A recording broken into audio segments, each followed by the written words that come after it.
I have a picture. I was wearing a really bright shirt, so I have a picture. I'm on the pyramid like this. I wanted to get the picture. I forgot to grab it.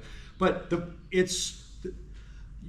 you climb the pyramid like this. It is so steep that you actually use your hands while you're climbing because it's like this.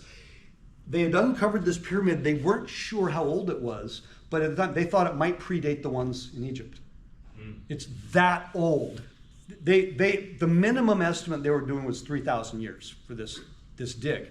But when I went there, they let us climb, which was probably a terrible idea. I got married in 91. That's why they don't do it anymore, because people like me climbed it. I didn't do anything bad. But they were excavating all of these different areas.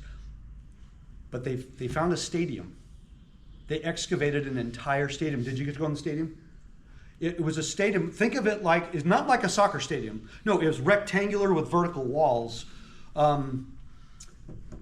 Anybody ever see the movie Gladiator? You know, when they would have like the chariot races and stuff. It was vertical walls, and then the people sat way up high. Not like a stadium where we think like a bowl shaped. It was vertical. The people sat high. It was a huge stadium.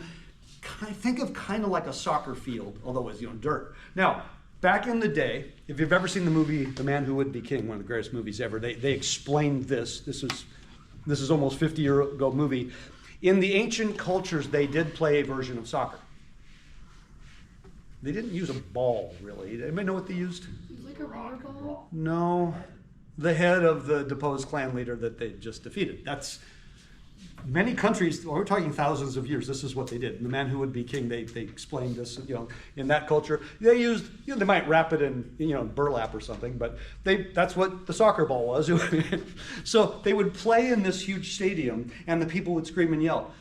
And there would be a person who would talk to the crowd. So I remember in the movie Gladiator, they did something really similar. The guy addresses the crowd, and everybody could hear him. Like, how is that possible? There's no technology, no microphone.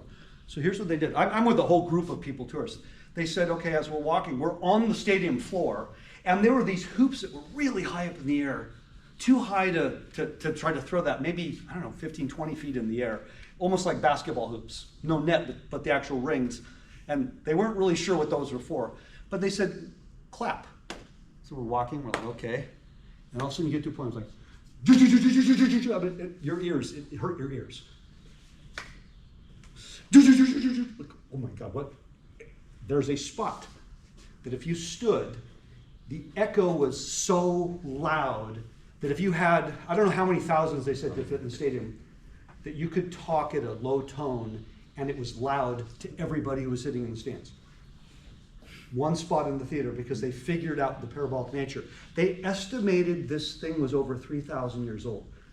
By the way, being a math guy, I was darned impressed by that. The technology to know that 3,000 years or more ago. So in this stadium, there was the spot where the person would address the crowd, and it was parabolic. Again, parabolas, people think of parabolas mostly as the light sources. Actually, it's more common the sound. How many have ever watched a football game, like a televised football game, and they have that guy standing on the sidelines, and he's got the thing, and he's pointing, you know what I'm talking about? He's pointing it, and they'll point it at an athlete, and it's almost like on cue. That's the one time the athlete will always swear. You guys know what I'm talking about? Like, oh, shoot, didn't do that one? You might be more familiar with this, some of you. There'll be this police, almost looks like an armored car, driving down the street really, really slowly in certain neighborhoods. And inside, they have one of these things, and they're pointing it at each house. Mm-hmm. And they can hear every word of every conversation that is taking place. We don't have a lot of that on our street, but some of you might have that on your streets. What are they pointing? Again, it's a parabolic tool that will gather the sound waves, and you can hear. They're not talking, they're listening. You might think that's kind of creepy. You've probably seen these in movies. So the one in the football game, it's very low tech. They just pointed at the athletes, so they can hear exactly what they're saying.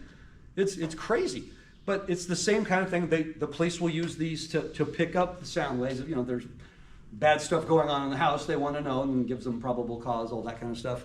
But things about parabolas and their uses. So creating light sources, gathering sound waves.